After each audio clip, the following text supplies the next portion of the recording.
We see on a good day tradition. Traditions that make them unique, very unique. Their tradition that they use and play. They value and pass. You understand? So follow me. Oh, yana more. So I'm the casual big basar here yabi. Nduna na-eshiri ogute bubu obodo Igbo. Yes. Na-abịa lere onye ọcha mbọ nna na na-eji ndị ọcha ka ọ bụ ndị be anya na-abọ n'iji. Dimma as a craft ekelemun. Na unso ugurute ezocha. No nwere ndị na-anọdụga n'ime ugurute ezocha nya. Nna sị na helere onye. Ị ga na-afụ onye ọma na-ejikwa onye ọzọ mena sheji gị. Ma nwere isi ndị shi ga-eji n'igi. O nwere omenala bụ emerụ. Ị ga onye m ga-adọ cultured ndị shi jire etem. Ọ bụ ije edobe isi n'isi nwe ego edobe ego na ya be nwe onye. Emerugwu n'isi ndị mmụ na ekege chebu. Dite chebu ya na-eke. Bụ ya bụ the first step. Ọ bụ ịnụma na-ekere chebu gị ga na nsọ. Ma ọ bụ na-ekere chebu gị na yala onye. Dịka mgbara ha na yala m onye. Nọ na-edoro m ego. Onye efebe nke m jitere be ndị shi na-eji. Mmege jitere ya na-eji eji gị. Because not no nso. Ihe mezu ihe ile gbasara nwa. Ije mezu ile gbasara isi onye nufu. Omenala nufa. Ije mezu enu. Mmege mmege nfa ndị obodo Igbo ni mo na an ga mi efi ile. So na ya bụ ya fele ndụcha. Ana sị ndị ọlụtaba ka oji. Mo na gịnị mere? Ịma ka hele gara mbom. Omenala to mela no pogurute nfe na ihe mmege mbom. Mega ma ga emego mela no fa na ụlọ onye ọmụ. Ne ndụcha anọgụ na. Ọ bụ na oworu ọnọrọ mbọm dite ndị ogurute ibe nọ mbọm ga-ebe ise kpọọ ndị ụlọ na-agịjikọjala onye ọcha mbọm si na-ekwe hejala ma mbọm mgbe ndị ụlọ amamara na ojimejala ya na ọ ga-abụ na ọgbara nkwụ ya mezuru ihe nfa na-eme na onwe gị na-eme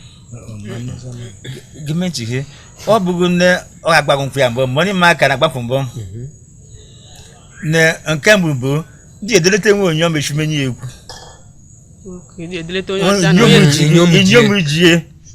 Shumenye epunufe ya bụ another just step 2 n'onye magana nso onye efe shumeli na-epunufe dịka na ejikọrọ onye ọzọ shumeni gị nri vi gị rie ma jikọrọ onye ọzọ mgbe na otu nnọrọ na tenime mi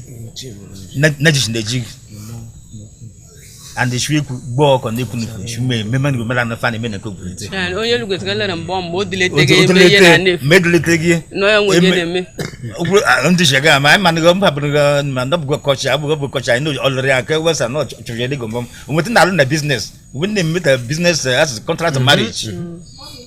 we na na contract marriage 2 years na ibe over nwunye mo 10 years no be nwunye obu fe ndị shijeje abebe ji ofe ndị shijeje nyom no mo kilota idilete igwandi nyom iji igwando mo na na-elu onye mo na ga ko mbom igba hara lumo onye inyom ji ndị nyom ji nfe shumenye ekwu gbo nnekwu ọkọmbom ekwu no nnekwu ọkọ sọsọ banye ekwu na nnekwu ọkọ ekwu eton fa ekwu ma ekwu imo bodo ya osimiri bosono osimiri boso meri egbe nnekwu ọkọ ya je siri ohala je ri bosono na-ebia no mbo jele tọbụrụ onye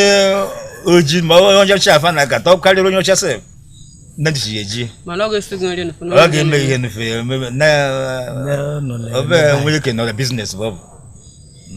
money ma no nweta na alụmanụ ọcha nfa ma nwere onye ọzọ ha nwere na ebe anyị n'ofe m ka ha ji nweta ego business marriage n'onwe gị gba nna nfọ na o mezuru gị onwe gị gbasara omenala onwe kọchị mere onwe kọchị omenala gbasara omenala mere tem na m nọ n'ụlọ ha anya ndị alụm onye mmemme ekekekeche mmemme ihe febe onye ọ bụ na ọ bụ na odilete ebe mezuru enu onye enu mezuru enu nke nna nfọ ga na-eji omele na ojiri ya na-ejiri onye ọcha na-ejiri onye ọcha obrute ịfụ ha na ịnọ mụ bụ nwa onchi be alara gị nwụcha buru mmanya ọdụ n'ebe na gbadagbadagbada na-achọrọ m ọlụ gị adụ na ama edego na-egbe bụ onye ọzọ na m edego papa gị sị m dobe ego o ji ihe ọwa ka ị na-awa o ji njejiko ndị shan gị meghe n'ite n'ọbụ ụmụ na-agụ bụ ezuru asị na ụmụ na-agụ sị na ego m na-ewote bụ n'isi ihe abụ echebu n'ufe na emu wote na ị ga-anọ na nsọ ifu wote anything inra weshi ya bihe na ekuru inra weshi mo bu ni gichiru ụzọ ene ana asịgo madam ị ga-ekwu ọzọ nke ọsọ na ịba ama na Nso. mana ba anyị ma onye m na-ekwekwu akaka nzọ mba ma m olie n'ọbụ nwa na-eji ji ma bụ nwa na-eghe ntị nke ndị ọcha na anaghị bụ ndị be anyị na-alụ ndị ọcha n'ụfụ bụ business na ihe mgbe buru onye n'ụlọ obiko unu afọ Chimemem Jukwamani for a time Ghana. Obune onye nye ya lere na mbe ha. Onye gwute a n'ala. Ijikwu men were ni masha. Ijika asha. Ala maragala magesha ala nwanyi. Ijika asha. Me imago na ne nji omunisho n'ukwebo. Mistakenly ni shokwago hebogo or yosi. Ine ekpolite ozugbo nke ya sinu jigene kwaga isho siri ko ordinance. Ine ekpolite kwaga. Bo shwe chukwu. Ordinance. No bụrụ na o nwere gwara gị okwu daga n'ịlata na agwa ji gị na o nwere onye ka ya pụkwara gwara ihe dị ha ma asị m aka na ọ bụ na o nwere ihe ya na ha jere Ifi rutele be ji gị ka ịlarute ebe ji gị ka mana ha Tobu no ma na asị kureka ni ya ilata ozugbo ni kama nwere dị oye ji ebi no ilata kaji kana jighe mgbe ji rebu kunyo ngom isi ana anwe si ana nwere ji na na ji ozugbo no papa iso buru kwa ba sa ndishi nso ndishi gupi ba nso no kwa nunya na ivuri munyo mula ogbaji ngba munyo mbere anu wote na chimu onye kanuku mega ma na nwunye iche de kanuku na ria kata ile munyo na akpọ ngbo nso ndishi nso so ozugbo no ozugbo ndishi nso ilaro ni na agbaji ozugbo no ihe jigi jagwa bụ ọ bụrụ na ha ya bụ njebetere na otu ga adịgo ma ọ bụ na nwere ọzọ na mụrụ enyi na emuru enyi azụ ndị ọ bụ ndị isi wee mara ma onye gwaghị onye ọjụrụ na gwaghị onye ọ bụ na enwe ya gwaghị onye ọjụrụ gbakọgo onye okwere so ebe ọ gwara ya ha nya na-echiri aka n'ụkọ onye ha isi ọbụna chere ka n'ukwukwu mgbe ga-akpọ gị mgbe mụta ile ọ bụrụ ha ewebere obere na ọ bụrụ nwere ọzọ na anụ ọ bụrụ nwere ọzọ na-amaghị na amụrụ njifu na emere gị azụ na ma gbasara gị na datụ kọsụ nfa anọ na ebuga bịa ndị obodo ma ọ nwere ndị na-eji agwa ka ndị ndị bụ nu ana-ebuso n'onye atọl bisite onwe ya na-ebushi atọl ị ga-ebuga ya gbalị ị ga-ebugote gbalị ire ogurute bịa ma ba lara a na-ebishi enwe ihe a na-ebuso kpatara ndị obodo ọzọ na-abịa ala ndị ogurute ṅụọ n'ịlara ha na onye nọ n'nsọ tije n'embọs na-ejighị nwụrụ n'ọgụ lagide jigo nwụọ nwanne chijigo ya kechi onye ya nchi ọ bụrụ na ejighị nwụrụ na-ejighị na nwụọ ihe a na-eme na abụ bụ na ị nwere nwa ụlọ ijikọ ya enweta ịkpọta abedebe jigo n'ofe heta gbara ọjị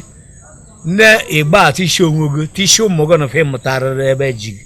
ma ọ bụ na ị ka ga meghe jekwuru onye oke ọzọ n'ebe jigo ma jigo a na-ema gị nne ya mfejaba egbo nwa gị ọkpara toso kpara nọ na-egbu eburu ọkpara ọnwụ ma ọ bụ na ịka na ha atagba mama ọjị tijekwuru onye ka ọzọ mba ọzọ na-ebuche onye kenefego na-adị ka emie nufube ya bịa atagba ọjị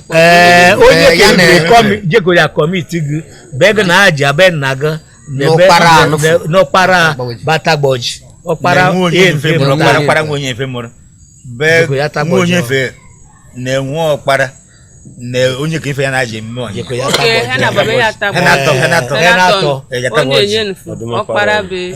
na-enwe onye ka ife ya na-aji eme ma a nwere ego onye ka ife je gote na-agbara nwe onye nfe mmanya atọ ji onye ka ife je gote ide ego tọbụrụ ta ibe ego na je gote na-egote mmego na-agbara nwe onye nfe n'aka ji na-agbara ya na nkwọcha na mmanya na ọjị na-enwenye onye ka mfe nwa ụmụ ya njikọ mmiri iri ihe nwekwana papa n'onwe ihe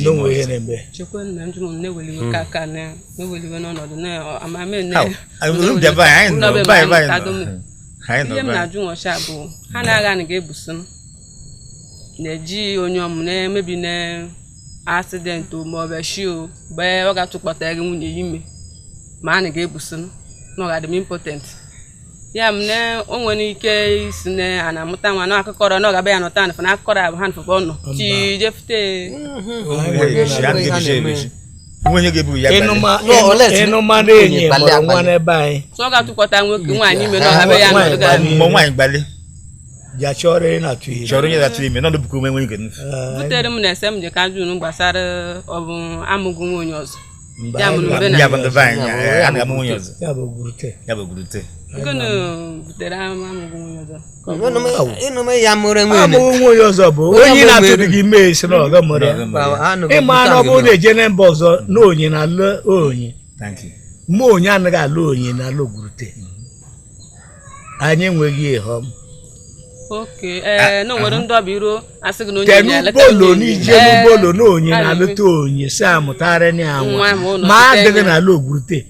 anybody asịrị gị na ọ bụ nwa gị bụ nwa gị na ọgụ tụrụ ime amụta anyị ga-amụ nwa onye ọzọ like if you that accident ya dị impotent ga-amụkọ nwa ọzọ ga-amụkọ nwa ọzọ esonye ọzọ dịka na-ebuche onye ọzọ bajekwutere ka ọ bụrụ nwa anyị ga-eme ya bụ anyị sị na anyị ga-amụ nwunye onye ma nọ kata ọ bụ nke mụrụ bụ nwe ndị oyibo na-eme na-abịa sị gị babies. IVF ile na onye ọmụmụ ma nwaanyị na ọ bụ onye nwe mba ọ bụrụ nwere ego ya na-eji ekpọtara nwe gị no fed accepted ọ bụ na-eji ya na-eji nwere ego ya na defa gọọmenti ha nwere ego eme no fed no ma bụ ya bụ ji ma bụ ji ekwetere ya bụ ji ekwete mmemme maka ndị ma na nwere nke ọ bụ eme asị gị na-ewetere spam onye na-eweta na ji ekwete ji ekwete ya na mmemme ji ekwete ọmụ na ihe bụ nwere nsọ ihe a na-ememe mme nwike bọdị IVF nfụ a na-eweta spam onye ọzọ chikwa bụ nke ji mana nke ji ara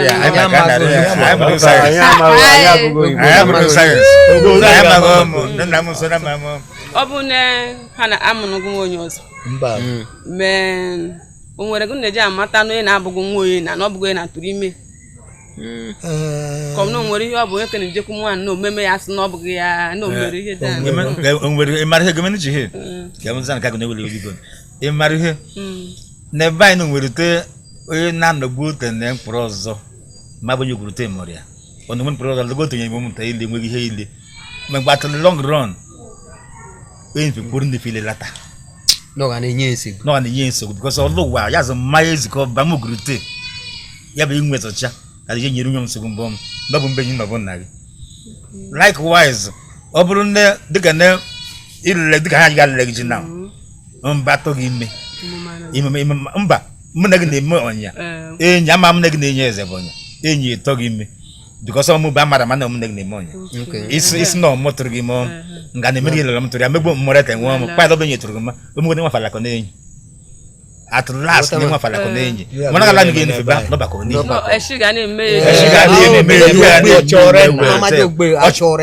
ọchọrọ nna ọla na-enefe mmụrụ ya na ndị mmadụ ga-amụ nwunye ọzọ but together go bụ mere nwatin for amar no o je le pere te no ọ bụ ka ọ bụ ime na jere n'eha mgbe jere oje na ọ ma na problem dị nwa ya bụ gbodaga ya bụ agbara ogbodaga ana wa ya hanya kpataka ya bụ n'eha ọ na onye mgbe bụ bụ nna gịnị bụ sheshi ya ihe ji sogbu nye bụ gịnị bụ asa nọ na chona no bụ enyi ọ bụ enyi bụ na ebido ya anu yi mmanya achọrọ eji nye kome ka ha m chi ya chere eche mozo please follow me on all my social media platforms at Dimma Arts and Crafts, Facebook, Instagram, and don't forget to subscribe to my YouTube channel, TikTok. Please subscribe for your girl, like support your girl. Send star, you know go hard you to do, just do and like as I talk, just do and it go make sense. Thank you. thank you. All right, cha. Dark and lovely, art is beautiful. Culture is a statement, it defines our people. Dimma arts and crafts, we capture nations, alluring beauty, dark and lovely. is beautiful.